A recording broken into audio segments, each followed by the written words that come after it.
Welcome to our channel.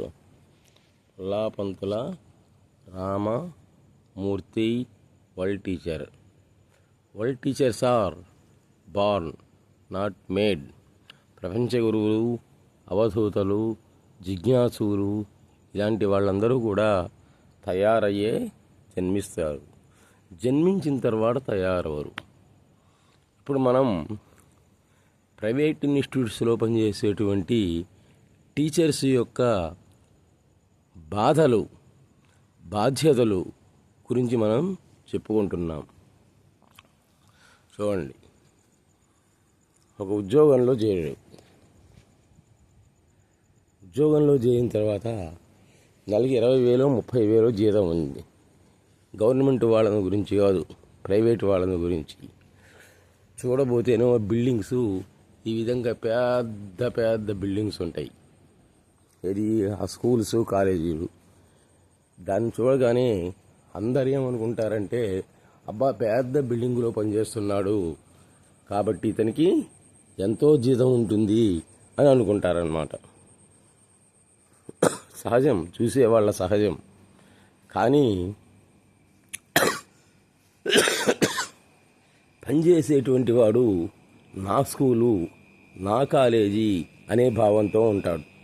డెడికేట్గా పనిచేస్తుంటాడు. పాపం భార్యా పిల్లలను కూడా వదిలిపెట్టి వాళ్ళు చెప్పినటువంటి టయానికి, వర్షమైనా ఎండైనా ఎన్ని ఇబ్బందులైనా కానీ పోయి పనిచేస్తూ ఉంటాడు. కొన్ని ఇన్స్టిట్యూట్స్లో యజమానులు ఎలా ఉంటారంటే, ఇలాంటి కాలేజీలు అన్నమాట మొత్తం కూడా. యజమానులు ఎలా ఉంటారంటే, వీడు కాకపోతే ఇంకోడు అనుకుంటాడు. అది నగ్న సత్యం. నువ్వు జీతం కొంచెం పెంచమని అడిగినా కానీ, లేకపోతే అయ్యా నాకు మీరు ఇచ్చేదాని మీదనే నా కుటుంబం బ్రతకాలి కాబట్టి నేను వేరే ఇన్స్టిట్యూట్స్లో ఒక 2-3 అవర్లు చేసుకుంటాను అంటే, వాళ్ళ అవసరం అయితేనేమో సరేలేమంటారు. అవసరం లేదనుకోండి, కాదు మా దగ్గరే ఉండాలి అని అంటారనమాట. అంటే నీకు అవతలు ఇచ్చేటువంటి ఆదాయం కూడా పోతుంది. ఆ విధంగా ఉన్నందువల్ల నష్టపోయేది ఎవరు? ఒకసారి ఆలోచించుకోండి. విద్యార్థి చేత్ త్యజేత్ సుఖం, సుఖార్థి చేత్ త్యజేత్ విద్య అని అన్నారు. విద్యార్థి అయినటువంటి వాడు సుఖాన్ని గురించి ఎప్పుడూ కూడా కోరుకోకూడదు.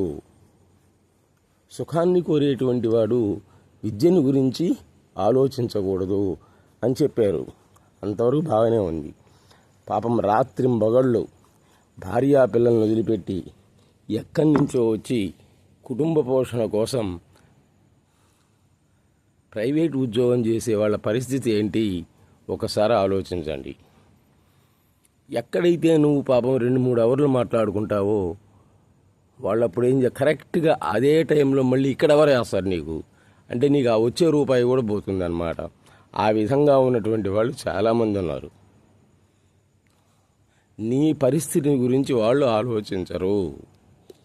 మన పరిస్థితిని గురించి వాళ్ళు ఆలోచించరు. ఎంతప్పటికి కూడా నా పని జరిగితే చాలు అనుకుంటారనమాట. అది మానవ సహజం. కాబట్టి నీవు కూడా ఎలా ఉండాలి?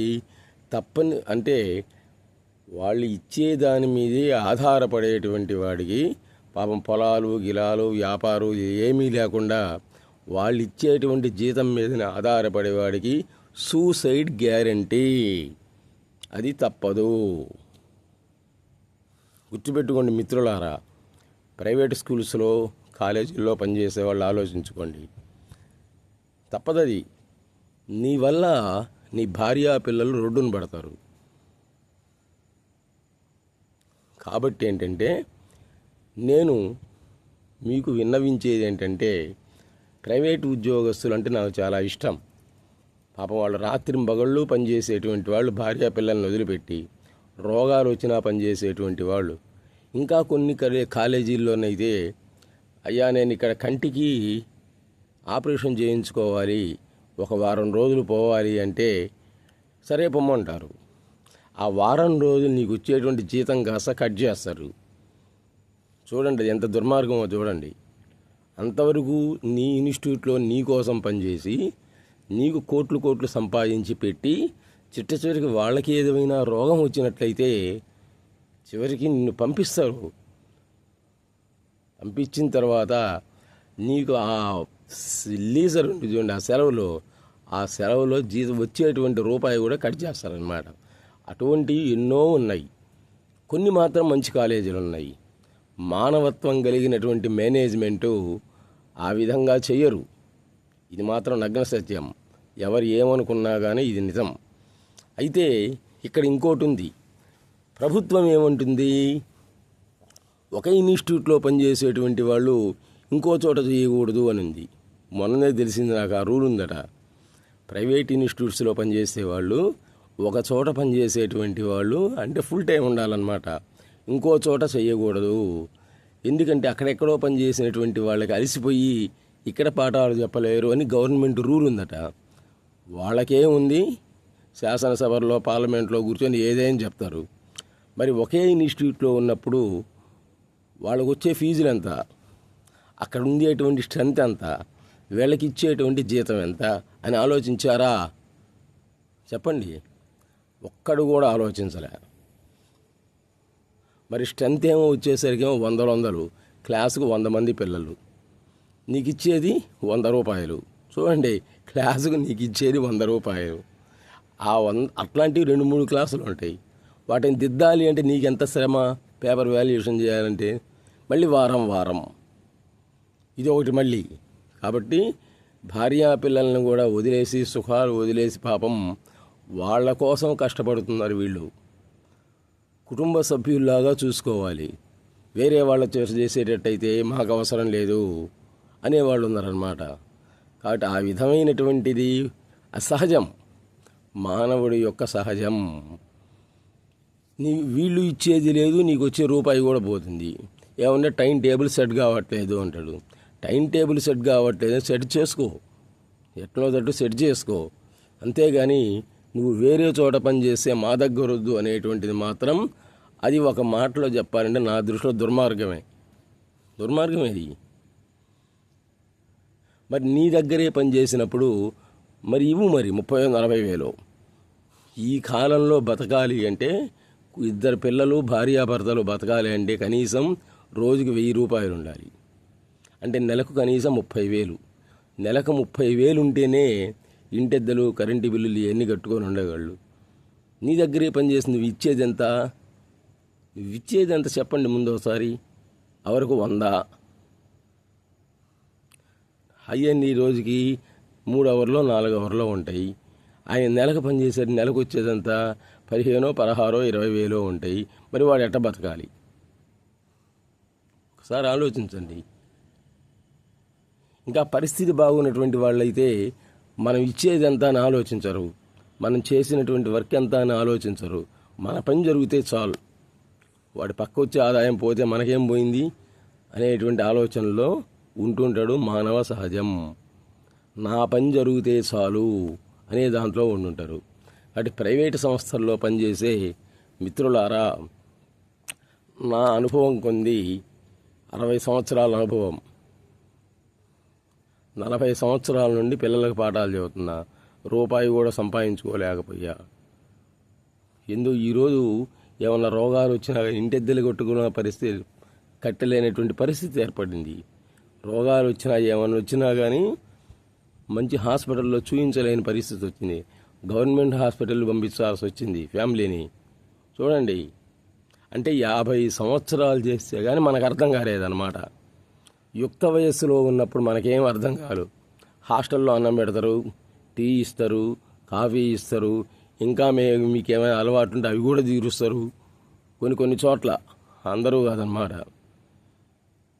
చివరికి ఆ యుక్త వయస్సులో నీకు వచ్చేటువంటి ఆదాయం ఎంతైనా కానీ వృద్ధాప్యం వచ్చే కొంది చివరికి 0 ఏమీ ఉండదు. అప్పుడు బాధపడతావు. అనవసరంగా డిమాండబుల్గా ఉండలేనే అని అప్పుడు బాధపడతావు. ఉంది కదా మానవుడికి 4 దశలని. వృద్ధాప్యం వచ్చిన తర్వాత ఇంకా నీవేం చేయలేవన్నమాట. నువ్వు చేస్తావన్నా వాళ్ళు వద్దంటారు. అంటే నీ సేవలన్నీ కూడా అంతవరకు ఉపయోగించుకొని చిట్టచివరి గుర్రం గుడ్డిది అయిన తర్వాత ఇంకేం చేయలేదు అంటారనమాట. మమ్మల్ని ఏం చేయమంటావు అంటారు. ఇంకా విచిత్రమైన సంఘటన చెప్తున్నా, లాస్ట్ అండ్ ఫైనల్గా వినండి. కొన్ని చోట్ల పాపం సూసైడ్ చేసుకున్నటువంటి అధ్యాపకులు ఉన్నారు. నేను కళ్ళారా చూశానన్నమాట. పాపం మొత్తం ఫ్యామిలీ తోటి ఒక 40 సంవత్సరాల క్రితం జరిగింది అది.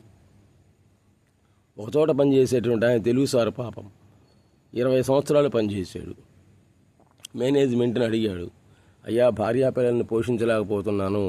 అప్పటికి ఆయనకి ఇచ్చిందంత 10,000 12,000 అంతే పాపం. చివరికి అడిగాడు, అయ్యా కనీసం ఒక 5,000 అన్న పెంచండి అన్నాడు. చూడండి, 15 సంవత్సరాలను ఉపయోగించుకున్నావు కదా, ఏం పెంచితే 5,000? నీకు లక్షలలో కోట్లలో ఆదాయం వస్తున్నది కదా. కాదు, నువ్వు చెప్పే తెలుగు సబ్జెక్టు బోర్డు నీ తెలుగుకి ఎంత ఇస్తారు? ఎందుకంటే ఎక్కువ. పైగా నువ్వు ముసలోడు అయిపోయావు, 60 ఏళ్ళు వచ్చాయి. కాబట్టి నా ప్లేస్లో నువ్వు ఉంటే ఏం చేస్తావు? చూడండి, జరిగింది ఇది జరిగినటువంటిదే. ఒక ఇన్స్టిట్యూట్లో జరిగింది ఇది. నువ్వేం చేస్తావు నా ప్లేస్లో ఉంటే? నువ్వు పాఠం చదువుతుంటే ముందు బెంచి ఉన్నటువంటి వాళ్ళకి వినపట్టంలే, వెనక బెంచి ఉన్నటువంటి అమ్మాయిలందరూ కూడా ఈ ముసలోడు మాకు వద్దంటున్నారు. కాబట్టి మమ్మల్ని నమ్ముకున్నావు కాబట్టి, ఇంకా మేము మంచోళ్ళం కాబట్టి నిన్ను ఉంచుకుంటున్నాము. అదే వేరే వాళ్ళైతే నిన్ను తీసేసేవాళ్ళు అని అన్నాడు. అయితే పెంచరా అని అడిగాడు. మేం పెంచమని స్పష్టంగా చెప్పాడు. సో జాగ్రత్తగా ఎంత హృదయ విదారకమైన చరిత్ర ఇది. తర్వాత ఇంటికి వెళ్ళాడు, భార్యా పిల్లలకి చెప్పాడు, ఈరోజు శనివారం వెంకటేశ్వర స్వామి గుడికి వెళ్ళి దేవుడి దండం పెట్టి అభిషేకం చేయించిరండి అన్నాడు. వీళ్ళు వెళ్ళి అభిషేకం చేయించడానికి వెళ్ళారు. ఈలోపు ఈయన పాలు కాగబెట్టి పాలల్లో పాయిజాన్ని గెలిపాడు. స్మాష్. ఫ్యామిలీ మొత్తం స్మాష్. ఎంత ఘోరం ఉండేది. అంతవరకు ఆయన సేవలన్నీ ఉపయోగించుకొని ఆయన తీసేశారంటే మరేంది పరిస్థితి? ఆయన జీవితం మొత్తం కూడా ఆ స్కూల్కి అంకితం చేశాడు. చివరి కుటుంబం మొత్తం అయిపోయిందనమాట. ఊర్లో ఉండేటువంటి వాళ్ళకి తెలిసి విషయం తెలిసి వాళ్ళు ఏం చేశారంటే స్కూల్ మొత్తం పడేశారు, కాలేజీ పడేశారు. ఈరోజు పంట పొలాలు అయినాయి, వేరే వాళ్ళు కొన్నారు, పంట పొలాలు అయ్యాయి. ఒక 10 లక్షలు 20 లక్షలు ఇచ్చాడు, కేసులు మాఫీ చేయించుకున్నాడు. చివరికి అది కూడా పోయిందిలేండి. చేసిన పాపం పోదుగా. చేసిన పాపం పోతుందా? పోనే పోదన్నమాట. చివరికి అతని కొడుకులు అందరూ కూడా ఏ రోజైతే పాపం ఆ తెలుగు సారు సూసైడ్ చేసుకున్నాడో ఫ్యామిలీ, అదే రోజు ఆ మేనేజ్మెంట్ కుటుంబం కూడా 3 చచ్చిపోయారు. అతని 2 కొడుకులు. కాబట్టి మిత్రులారా, మీకు చెప్పేది ఏంటంటే సారాంశం, నీకు ఎంత వచ్చినా కానీ ఇప్పుడున్నటువంటి పరిస్థితులలో నీ ఖర్చులకి, ఇంటెద్దలకు, కరెంటు బిల్లులకి వాటికే సరిపోయాయి. చేయించుకునేటువంటి వాళ్ళు ఏమనుకుంటారు? ఎక్కువ వర్క్ చేయించుకోవాలి, తక్కువ ఇవ్వాలి అనుకుంటారు. కానీ చేసేవాడు ఏమనుకుంటాడు? పాపం తక్కువ చేయాలి, ఎక్కువ తీసుకోవాలి అనుకుంటాడు. ఇది మానవ సహజ ధర్మం. టోటల్గా నేను మీకు చెప్పేది ఏంటంటే, మీ జీవితాలు, మీ భార్యా పిల్లలు, మీ కుటుంబం బాగుపడాలంటే ఒకే ఒక్క మార్గం.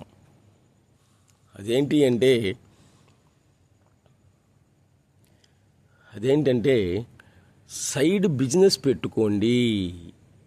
అది సారాంశం. కుల వృత్తులు ఉన్నాయి కదా, బ్రాహ్మణులు అయితేనే మంత్రాలు నేర్చుకో, వైశ్యాస్ అయితే వ్యాపారాలు పెట్టుకో, వ్యవసాయదారులు అయితే వ్యవసాయం పెట్టుకో. కుల వృత్తులు, కుమ్మరి వాళ్ళు అయితే కుండలు, బార్బర్ షాపులు, ఏదీ లేకపోతే బట్టల షాప్ పెట్టుకో, ఫ్యాన్సీ షాప్ పెట్టుకో. ఇప్పుడు నీకు డేర్ ఉంటుందన్నమాట. నాకు వాళ్ళు ఇచ్చేటువంటి జీతం కాకపోయినా కానీ నాకు ఇది ఉంది అనేటువంటి డేర్ ఉంటుంది. అప్పుడు నీవే డిమాండ్ చేస్తావు, నేను ఈ టైంలోనైతే వస్తా, ఉదయం పూట నాకు బిజినెస్ ఉంది, మధ్యాహ్నం పూట అయితే వస్తా అని అంటావు. అప్పుడు నీకు న్యాయం జరుగుతుంది. ఇది నగ్న సత్యం, నా అనుభవం. గుర్తుపెట్టుకోండి. ఎవరు ఏమనుకున్నా పర్వాలే, ఇది నా అనుభవం. సైడ్ బిజినెస్ లేకపోతే శ్మశానానికి, దాంట్లో డౌట్ లేదన్నమాట. పోయిన తర్వాత ఏం చేస్తారు, ఇంకా ఫ్లెక్సీ పెడతారు. ఒక 20,000 30,000 పెట్టి పిల్లలందరికీ అన్నదానం చేస్తారు. పలానా సారు పోయాడు రాని ఒక 2 గంటలు కన్నీరు యాక్షన్ చేస్తారు, యాక్షన్ అంతే. తర్వాత ఇంకొకరిని చేర్చుకుంటారు, ఆయన మర్చిపోతారు. కానీ ఆయన కుటుంబానికి ఏమన్నా 2 లక్షలు 3 లక్షలు కానీ ఏమన్నా డిపాజిట్ చేస్తారా? చెయ్యరు. ఆదాయం లేని వాళ్ళ సంగతి తెలిసే ఉన్నవాళ్ళు కూడా అన్నమాట. ఇప్పుడు ధనస్సు ఉందనుకోండి, కోటి అంటే ధనస్సు. కోటి తన లక్ష్యాన్ని ఛేదించడానికి ఇంకో కోటిని తయారు చేస్తుంది. అది కోటి అంటే వంగడం, ఒక రకంగా కోటి అంటే వంగడం. మనం ధనస్సు ఉందనుకోండి, లక్ష్యాన్ని ఛేదించాలంటే దాన్ని అల్లెత్తలాడుతో వంచాలి. ఆ రకంగా ₹1,00,00,000 ఉన్నటువంటి వాడు ఇంకో 1,00,00,000 సంపాదించాలనుకుంటాడు. కానీ నా దగ్గర ఉండేటువంటి వాళ్ళందరూ కూడా నా కుటుంబ సభ్యులే అనే భావంతో ఉండేవాళ్ళని ఒక్కరిని చూపించండి, వాళ్ళ పాద పద్మాలకు నేను నమస్కారం చేస్తాను. కాబట్టి కార్పొరేట్ అయినా కానీ, మామూలు స్కూల్స్లో అయినా కానీ, కాలేజీల్లో అయినా కానీ పనిచేసే వాళ్ళకి నేను చెప్పేటువంటి ఒకటి విన్నపం, మీరు సైడ్ బిజినెస్లు పెట్టుకోండి. ఇది 2-3 చెయ్యండి. అది సైడ్ బిజినెస్ పెట్టుకునేటువంటి ఆదాయం లేకపోయినట్లయితే 2-3 చెయ్యండి. అప్పుడు మీరు చెప్పండి, మేము పలానా చోట మాకు టైం ఉంది, ఈ టైంలో అయితే వస్తామని చెప్పండి. అంతేగాని అది లేకుండా ఉన్నట్లయితే మాత్రం మీరు చేసేటువంటి పాపాలకి మీ భార్యా పిల్లలు బలైపోతారు. పెట్టుకున్న వాళ్ళు బాగానే ఉంటారు, స్కూల్స్ కాలేజీలు పెట్టుకున్న వాళ్ళు బాగానే ఉంటారండి. చివరికి పోయేది ఎవరు? ఈ పనిచేసేవాళ్లే. పాపం పనిచేసేవాళ్ళు మన అనుకుంటారు, కానీ యజమాని ఏమనుకుంటాడు? ఈడు కాకపోతే ఇంకోడు అనుకుంటాడు. వయస్సు వృద్ధాప్యే కింకరిష్యతి. మానవుడికి 4 దశలు ఉంటాయి. మొదటి దశలో విద్య నేర్చుకోవాలి, చదువుకునే వయసు అది. 2వ దశలో డబ్బు సంపాదించాలి. చూడండి, 3వ దశలో సంపాదించిన డబ్బుని రక్షణ చేసుకొని దాన ధర్మాలు చేయాలి, కొంత దాన ధర్మాలు చేయాలి. ఇంకా 4వ దశ ఉంది వృద్ధాప్యే కిం కరిష్యతి. ఆ వృద్ధాప్యంలో ఏం చేస్తాడు? కళ్ళు కనపడవు, పళ్ళు పనిచేయవు, ఒంట్లో ఉన్నటువంటి ఏ అవయవం కూడా పనిచేయదు. చూడండి, నీ ఏ అవయవం కూడా పనిచేయదు. ఆ సమయంలో నిన్ను వాళ్ళు ఉంచుకుంటారా? నువ్వు పనిచేయలేకపోతే వెళ్ళిపోమంటాడు అన్నమాట. కాబట్టి ఆ వృద్ధాప్యం వచ్చేలోపే మీరు దిట్టంగా సంపాదించండి. ఎందుకంటే న్యాయ మార్గంగా సంపాదించేది ఒక టీచింగ్ ఫీల్డే, వేరే ఏం లేదు. కొన్ని ఇన్స్టిట్యూట్స్ వాళ్ళకు వచ్చే ఆదాయం తక్కువ. పాపం తక్కువైనప్పుడు వాళ్ళు మాత్రం ఏమి ఇవ్వగలరు? అట్లాంటప్పుడు వాళ్ళు మీకు అనుకూలంగా ఉంటారు. సరే సార్, మీ ఇష్టం వచ్చినప్పుడు రండి అంటారు అన్నమాట. కాబట్టి ప్రియమైన మిత్రులారా, ప్రైవేట్ ఇన్స్టిట్యూట్స్లో చేసే మిత్రులారా, మీరందరూ కూడా యుక్త వయస్సులోనే ధనాన్ని సంపాదించండి. ఇబ్బంది వచ్చిందంటే ఎవడు మీకు రూపాయి కూడా ఇవ్వడు. యుక్త వయస్సులో అన్నం పెడతారు, నీకున్న ఏమైనా అలవాట్లుంటే అవి తీరుస్తారు, అంతా బాగానే ఉంటుంది. తీరా ఏజ్ పెరిగే కొద్దీ నీ జీతం పెరగదు, సర్వీస్ పెరగదు. ఏమి నువ్వు 15 ఏళ్ళప్పుడు 20 ఏళ్ళప్పుడు జాయిన్ అయ్యావు స్కూల్లోనో కాలేజీలోనో, సంవత్సరం ఒక 500 ఇవ్వలేరా? చెప్పండి. అందరూ పియూన్ దగ్గర నుంచి ప్రిన్సిపల్ వరకు అందరికీ కూడా కనీసం మినిమం 500 ఇవ్వలేరా? ఒకసారి ఆలోచించండి. ఎక్కువ అమౌంట్ కదగా, చిన్న అమౌంట్ అది. కానీ 5 కాదు 300 ఉండే అలా పెంచుతున్నట్లయితే పాపం పనిచేసేవాడు కూడా ఆనందపడతాడు. తర్వాత పిఎఫ్ ఒకటి ఉంది, గవర్నమెంట్ పెట్టింది, ప్రావిడెంట్ ఫండ్. ఆ ప్రావిడెంట్ ఫండు కొన్ని కార్పొరేట్ కాలేజీల్లో 2 మీరే కట్టుకోవాలి అంటున్నాడు. చూడండి, రెండూ మీరే కట్టుకోవాలి అంటాడనమాట. ఇంకా అది ప్రావిడెంట్ ఫండ్ ఎందుకు అవుతుంది? నీకు 500 జీతంలో కట్టయితే ఇంకో 5 అంటే మేనేజ్మెంట్ కట్టాలి. లేబర్ యాక్ట్ ప్రకారంగా ఇది ఉంది. లేబర్ యాక్ట్ ప్రకారంగా ఇది ఉంది. కానీ అది జరుగుతున్నదా? జరగట్లా. పిఎఫ్ ఆఫీసు వాళ్ళకి లక్షల్లో ఇస్తారనమాట. ఆ ఇచ్చేదో పాపం వీళ్ళకి ఇవ్వచ్చుగా, అది ఉండదు. రెండు మీరే కట్టుకోండి అంటాడనమాట. కొన్ని వాటిల్లో మా మిత్రులే చాలామంది చెప్పారు. అది టోటల్గా చెప్పేది ఏంటంటే, ప్రైవేటు స్కూల్స్ కాలేజీల్లో పనిచేయాలంటే తప్పనిసరిగా సైడ్ బిజినెస్ పెట్టుకోండి. యుక్త వయసులో ఉన్నటువంటి వాళ్ళు డబ్బు బాగా సంపాదించండి. నాలాగా 50 ఏళ్ళు 60 ఏళ్ళు వచ్చిన తర్వాత నువ్వు చేస్తావన్నా కానీ వాళ్ళు చేయనివ్వరు. చివరికి శ్మశాన జీవితమే. ఇంకా శ్మశానంలో నువ్వు పాఠం చెప్పుకోవాల్సిందే పోయి. ఆ పరిస్థితులు అప్పుడు పేపర్లో పడుతుందన్నమాట. ఇచ్చే జీతం చాలక పాపం శ్మశానంలో ఈ విధంగా జరిగింది ఆత్మహత్య అని. ఆ పరిస్థితి రాకుండా ఉండాలంటే నీవు వాళ్ళకి చెప్పాలి, నేను ఈ టైంలో అయితే వస్తాను అని. వేసుకుంటే వేసుకుంటాడు, లేకపోతే లేదు, అంతే. కాబట్టి టోటల్గా చెప్పేది ఏంటంటే, మీరు యుక్త వయస్సులోనే సైడ్ బిజినెస్లు పెట్టుకొని డబ్బు బాగా సంపాదించండి. ఎందుకంటే మనం చేసేది న్యాయమే. న్యాయ సంపాదన, క్రమ సంపాదన. అక్రమ సంపాదన, అన్యాయ సంపాదన కానే కాదు. కాబట్టి అంటే ప్రైవేట్ వాటిల్లో ఉండేటువంటి వాళ్ళు పడే బాధలు చూసి నేను ఈ వీడియో పెడుతున్నాను అన్నమాట. అందరూ కూడా ఒక్కసారి ఆలోచించండి. అలాగే మేనేజ్మెంట్కి కూడా చెప్పేది ఏంటంటే, నీ దగ్గర పనిచేసేటప్పుడు నీ కుటుంబ సభ్యులు వాళ్ళు, మీ ఇంట్లో ఉండే వాళ్ళకి అమ్మా నాన్న వాళ్ళు ముసలోళ్ళు అయిన తర్వాత తీసి అవతలేస్తావా? కళ్ళు కనపడట్లేదు, కాళ్ళు కనపడట్లేదని వాళ్ళని తీసి అవతల బారేయవుగా. అలాగే వీళ్ళకి వయసు అయిపోయినప్పుడు ఏదో ఒకటి వర్క్ అప్పచెప్పు, నాన్ టీచింగ్ వర్క్ అప్పచెప్పు, అంతేగాని జీతం తగ్గించవాకు. ఎందుకంటే మీరు చేసేదానికి వాళ్ళ కుటుంబం నాశనం అవుతుంది. పాపం ఈ ప్రిన్సిపల్స్, ఇన్ఛార్జీలు వీళ్ళేమంటారు, మాదేముంది వాళ్ళని అడగండి అంటారనమాట. అన్నీ పనిచేసే వాళ్ళకి, మేనేజ్మెంట్కి వీళ్ళు వారధులు అన్నమాట. ప్రిన్సిపల్స్, ఇన్ఛార్జీలు వీళ్ళందరూ అదంతా మాకు తెలియదు, వాళ్ళని అడుగు అంటారు. వాళ్ళనేమంటారు, వీళ్ళని అడుగు అని వీళ్ళంటారు. అవర్స్ వేసేది వాళ్ళు కదా, మాదే ఉంది అంటారనమాట. టోటల్ ఒకరి మీద ఒకరు చెప్పుకుంటారు, కానీ వీడికి న్యాయం చేయాలని ఎవ్వడు అనుకోడు ఈ కాలంలో. నేనే ఉదాహరణ, మీకు గుర్తుపెట్టుకోండి మిత్రులారా, నేనే మీకు ఉదాహరణ. 1991లో మాగుంట సుబ్బరామరెడ్డి కాలేజీ కుర్చేడులో పనిచేశా 1200కి. 1991 నుంచి 20 సంవత్సరాలు 1200తో చేశా. చూడండి, 1200. అప్పుడు మంచి యుక్త వయస్సు, మీసాలు గడ్డాలు కూడా రాలే.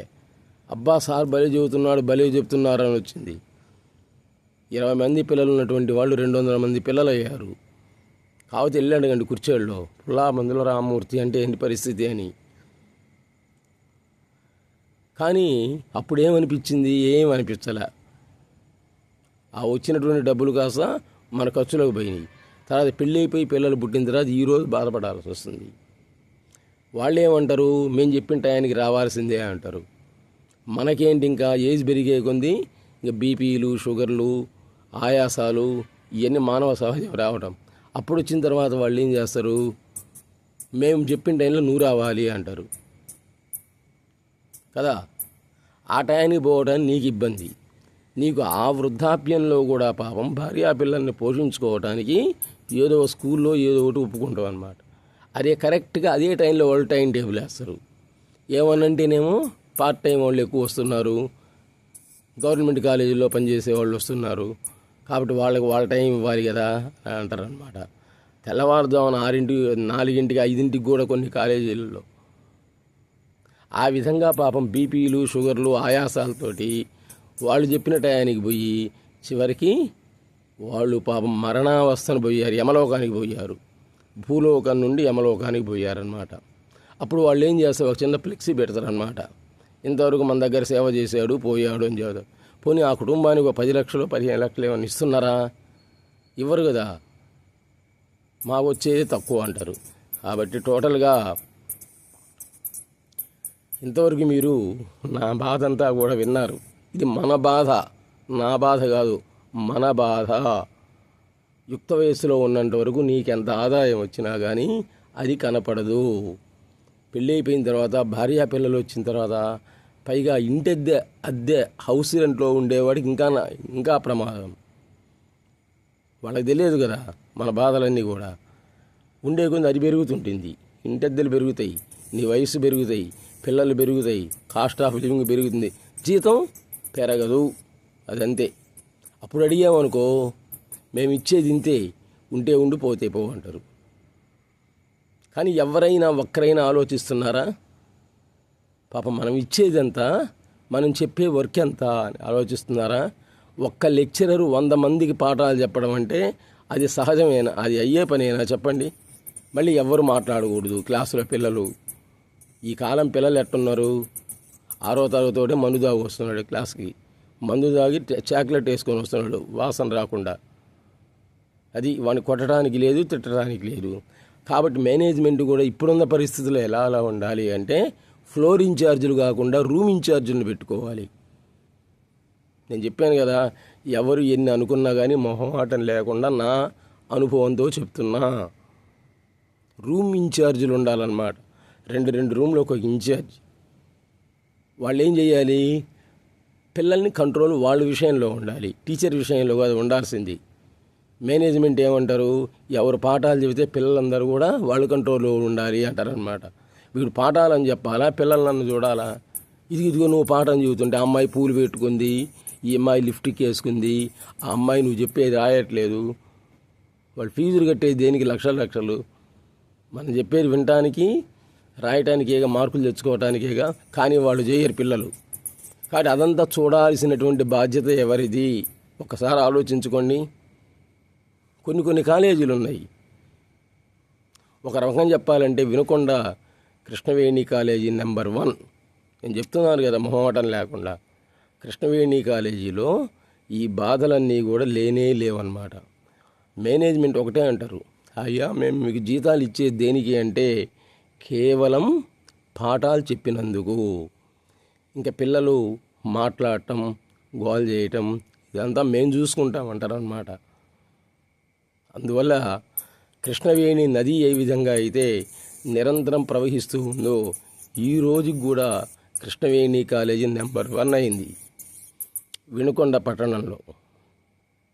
చూడండి, ఎన్నో ఉన్నా కానీ ఆ కాలేజీనే నెంబర్ 1 అయిందనమాట. స్టాఫ్ని తీసేయరు. పాఠాలు చెప్పేటప్పుడు పిల్లలు మాట్లాడుతున్నా, గోల్ చేస్తున్నా కానీ పాపం వాళ్ళని అంటారనమాట.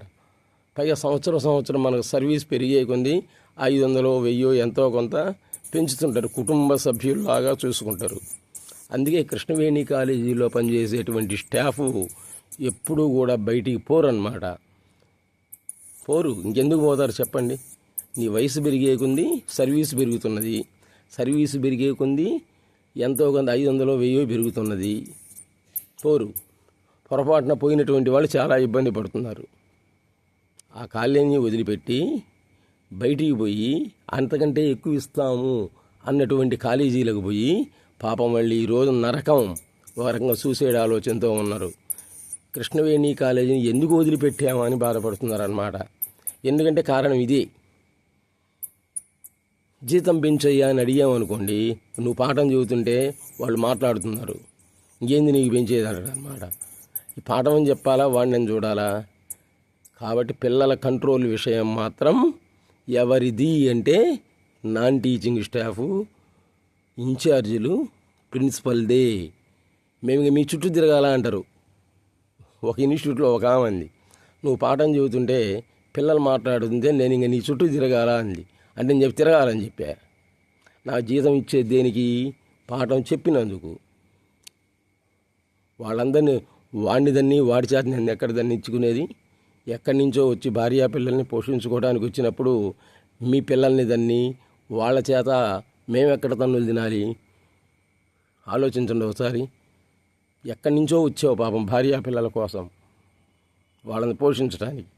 ఇక్కడికి వచ్చి వాళ్ళ చేత తన్నులు తింటాం, పిల్లల పేరెంట్స్ చేత తన్నులు తింటాం. దానికే మనం వచ్చింది. పాఠాలు చెప్పడానికి వచ్చాం. ప్రతి ఒక్కడి అండి నేను చూస్తున్నా. నువ్వు పాఠం చెప్తుంటే పిల్లల కంట్రోల్ కూడా నీదే అని రయ్యి. నా బొంద కంట్రోల్ 6వ తరగతి మందు తాగు వస్తున్నాడు, వాడిని ఏం కంట్రోల్ చేస్తాం? ఒక ఇన్స్టిట్యూట్లో అయితే పాపం ఒక లెక్చరరు ఒక పిల్లవాడిని మందు తాగొస్తే ఒక దెబ్బ కొట్టాడని వాడు పోయి వాళ్ళ అయ్యతో చెబితే వాళ్ళ అయ్య మందు తాగొచ్చి ఇంకొక నలుగురిని తీసుకొచ్చి నా కొడుకునే కొడతావు అని పాపం రక్తం పడేట్టు కొట్టాడు మాస్టర్ని. పక్కన ఉన్నటువంటి 2-3 వచ్చారు టీచర్స్, వాళ్ళని కొట్టాడు. మరి అప్పుడు ఏం చేసింది చెప్పండి మేనేజ్మెంటు? వాళ్ళకి మద్దతు ఇస్తుంది కానీ మనకి ఇవ్వదు. ఎందుకంటే వాడు పోతే 10 మంది పిల్లలు పోతారు, 10 లక్షలు పోతాయి. వీడు పోతే ఇంకోని చేర్చుకోవచ్చు.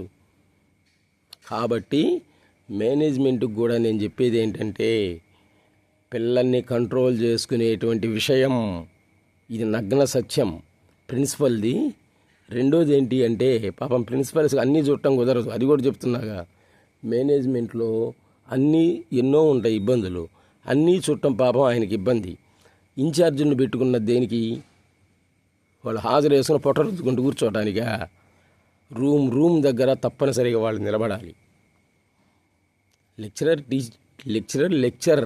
పేరులోని లెక్చరర్ అంటే ఉపన్యాసం, టీచర్ అంటే బోధకుడు. కాబట్టి బోధన చేసేయడం వరకు ఆయన బాధ్యత, బోధన చేసేంతవరకే ఆయన బాధ్యత అన్నమాట. ఈయన ఉపన్యాసం చెప్పేంతవరకే ఈయన బాధ్యత. ఇంకా మిగిలింది వాళ్ళని తిట్టడం, వాళ్ళ చేత తిట్టించుకోవడం, వాళ్ళని అనటం, వాళ్ళ చేత దండించుకోవడం, ఇదంతా బాధ్యత ఎవరిది చెప్పండి? లెక్చరర్ పిల్లోడిని ఒక దెబ్బ కొట్టినా కానీ అది వేరు. పిల్లోడు లెక్చరర్ని కొడితే ఉదయాన్నే ఈనాడు, సాక్షి, ఆంధ్రజ్యోతి, ఆంధ్రప్రభ అన్ని పేపర్లో పడుతుంది. పిల్లల చేతిలో తన్నులు తిన్నటువంటి లెక్చరర్ అని పడుతుంది అన్నమాట. అవునా కాదా? పాపం వాళ్ళు అంత దూరం నుండి వచ్చిన తన్నులు తినటానికా? మేనేజ్మెంట్ ఏమంటారు? మీ క్లాస్ మీరే చూసుకోవాలి. మధ్యలో నువ్వు పాఠం చెబుతుంటే అటు వాళ్ళు మాట్లాడుతున్నారు, వాళ్ళు గోల్ చేస్తున్నారు. కృష్ణవేణి కాలేజీ నెంబర్ 1 అండి చెప్తున్నాగా. మా లింగారావు గారు ఏమంటారంటే, అయ్యా మేము మీకు జీతాలు ఇచ్చేది పాఠాలు చెప్పడానికి, మిగిలిందంతా కూడా మేము చూసుకుంటాం. మీరు కొట్టొద్దు, తిట్టొద్దు పిల్లల్ని. అదేంటంటే మేము తిట్టినా కొట్టినా కానీ పర్వాలే, మా మీదికి రారు. మీరు పొరపాటున పిల్లల్ని కొట్టినా తిట్టినా కానీ వాళ్ళు మళ్ళీ వచ్చి మిమ్మల్ని దంతారు, అప్పుడు మళ్ళీ బాధపడాల్సి వస్తుంది. కాబట్టి మీరు సబ్జెక్టు బాగా ప్రిపేర్ అవ్వండి, మార్కులు తెప్పించే మార్గం చూడండి, పాఠాల వరకే చెప్పండి, మిగిలిందంతా కూడా మేము చూసుకుంటాం. అది నెంబర్ 1 కాలేజీ, అది నెంబర్ 1 కాలేజీ. ఇంకా మిగిలిన వాళ్ళు అట్ట కాదు, నీ క్లాస్ నువ్వే చూసుకోవాలి. ఏంది నా బొందా చూసుకునేది? పాఠం చెబుతావా, వాళ్ళని చూస్తావా? మానవ సహజం, మనం కూడా చదువుకొని వచ్చినటువంటి వాళ్ళమే కదా. పాఠం చెప్పేటప్పుడు అది తప్ప అన్నీ వింటాం అన్నమాట. క్లాస్ రూమ్స్లో ఆ లెసన్ మీద తప్ప అన్నిటి మీద దృష్టి ఉంటుంది. పిల్లలకి బాల్యావస్థే క్రీడాసక్త సహజం అన్నమాట. ఇంకా అమ్మాయిల కాలేజీల్లో పనిచేయటం ఇంకా చాలా కష్టం. వాళ్ళని ఒక దెబ్బ కొట్టలేము, తిట్టలేము. పొరపాటున మనం ఒకటంటే వాడు ఇంకోటి చెబుతారు ఇంట్లో, వాళ్ళు చెప్పింది నమ్ముతారు, వచ్చేది వీళ్ళని తినడం. కాబట్టి మేనేజ్మెంట్కి కూడా నేను విన్నవించేది ఏంటంటే క్లాస్ రూమ్ కంట్రోల్ ఇదంతా కూడా ఇన్ఛార్జులు వాళ్ళు చూసుకోవాల్సిందే. మాస్టర్ మైండ్ నెంబర్ 1 అండి, గుంటూరు మాస్టర్ మైండ్. నేను పనిచేసా, 3 ఏళ్ళు పనిచేసా మాస్టర్ మైండ్లో. ఇప్పటికి కూడా వాళ్ళు 40,000 ఇస్తాం రమ్మంటున్నారు. కానీ నేనేంటంటే ఈ ఏజ్ ప్రభావం వల్ల అక్కడికి వెళ్ళలేకపోతున్నా అనమాట. CA college number 1 master minds. అసలు మన దేశంలోనే మొట్టమొదటి సిఏ ప్రవేశపెట్టింది వాళ్ళే. ఎంపీసీ బైపీసీ వాళ్ళకి కూడా సిఏలు వస్తున్నాయి అన్నమాట, ర్యాంకులు వస్తున్నాయి. మిగిలినవన్నీ కూడా ఉద్యోగం చేయాలి. సిఏ చేసినటువంటి వాడు ఉద్యోగాలు ఇస్తాడనమాట, తనిస్తాడు. అక్కడ పరిస్థితి ఏ క్లాసు ఉంటుంది. అక్కడ నెంబర్ 1 కాలేజ్ అది సిఏ, గుంటూరు మాస్టర్ మైండ్లో. వాళ్ళు ఇదే అనేది అనమాట, అయ్యా మీరు పాఠాలు చెప్పడం వరకే, పాఠాలు చెప్పినందుకు మీకు మేము జీతాలు ఇస్తున్నాం, మిగిలిందంతా మేమేం చూసుకుంటామని రూమ్ దగ్గర ఒక కర్ర పట్టుకొని ఒక ఇన్ఛార్జ్ ఉంటాడనమాట. ఎవరైనా పాఠం వినకపోయినా కానీ గోల్ చేస్తున్నా కానీ వెంటనే బయటికి పిలిచేసేసి బ్లాక్ రూమ్ ఉంటుంది, దాంట్లో పడేసి 4 బాతాడు. పేరెంట్స్ వాళ్ళనేమనరు కాబట్టి టీచర్స్ని కొడతారు. ఎన్నో జరిగాయి అక్కడ, ఇట్లాంటివి ఎన్నో జరిగాయి. సెల్ ఫోన్ తీసుకుందని ఒక మేడం, ఒక పిల్ల 10th క్లాస్ పిల్ల చెప్పుతో కొట్టింది. పాప ఆమె వచ్చిన చెప్పుతో తన్నులు తినటానికా? కానీ అప్పుడు మేనేజ్మెంట్ ఏం చేసింది, ఒక వారం రోజులు 10 రోజుల్లో సస్పెండ్ చేసింది. చూడండి, లెక్చరర్ని స్టూడెంట్ కొడితే, చెప్పుతో కొడితే మేనేజ్మెంట్ సస్పెండ్ చేసింది. అట్లాంటప్పుడు ఏం చేయాలి, ఎన్ని రాజకీయ ఒత్తిళ్ళు ఉన్నా కానీ టీసీ ఇచ్చి పడేయాలి, లేకపోతే అరెస్ట్ చేయించాలి. లేడీ అండి, అందులో చిన్నపిల్ల, చదువుకునేటువంటి ఆడపిల్ల, 50 ఏళ్ళ ఆమెను కొట్టిందనమాట, చెప్పుతో కొట్టింది పైగా. మరి ఎవరు ఏమని లేకపోయారు, సస్పెండ్ చేసామంటారు. సస్పెండ్ చేయటం కాదు, అరెస్ట్ చేయాలి అసలు. ఆ విధంగా జరిగితే విద్యా వ్యవస్థ బాగుపడుతుంది. టోటల్గా మీకు చెప్పేది ఏంటంటే మిత్రులారా, తప్పనిసరిగా ఏదో ఒక సైడ్ బిజినెస్ పెట్టుకోండి, లేకపోతే మాత్రం ఏజ్ పెరిగే కొంది చాలా ఇబ్బంది. మీరు చేస్తామన్న వాళ్ళు ఇక గుర్రం గుడ్డిదైంది, చేయలేమంటారు. Please subscribe our channel Pullapantula Ramamurthy world teacher. World teacher అంటే నేను కాదు, శ్రీకాళహస్తి సద్గురు సుబ్రహ్మణ్యం గారు, ఆయన వరల్డ్ టీచర్. తప్పనిసరిగా సైడ్ బిజినెస్లు పెట్టుకోండి. మేము ఈ టైంలో అయితే వస్తాం, లేకపోతే లేవనండి. అటువంటిదే ఈ కాలం. లేకపోతే నీ వయస్సుని మొత్తాన్ని కూడా ఉపయోగించుకొని గుర్రం గుడ్డి దాన్ని పక్కన పెడతారు. ఒకసారి ఆలోచించండి అందరూ కూడా. నమస్తే.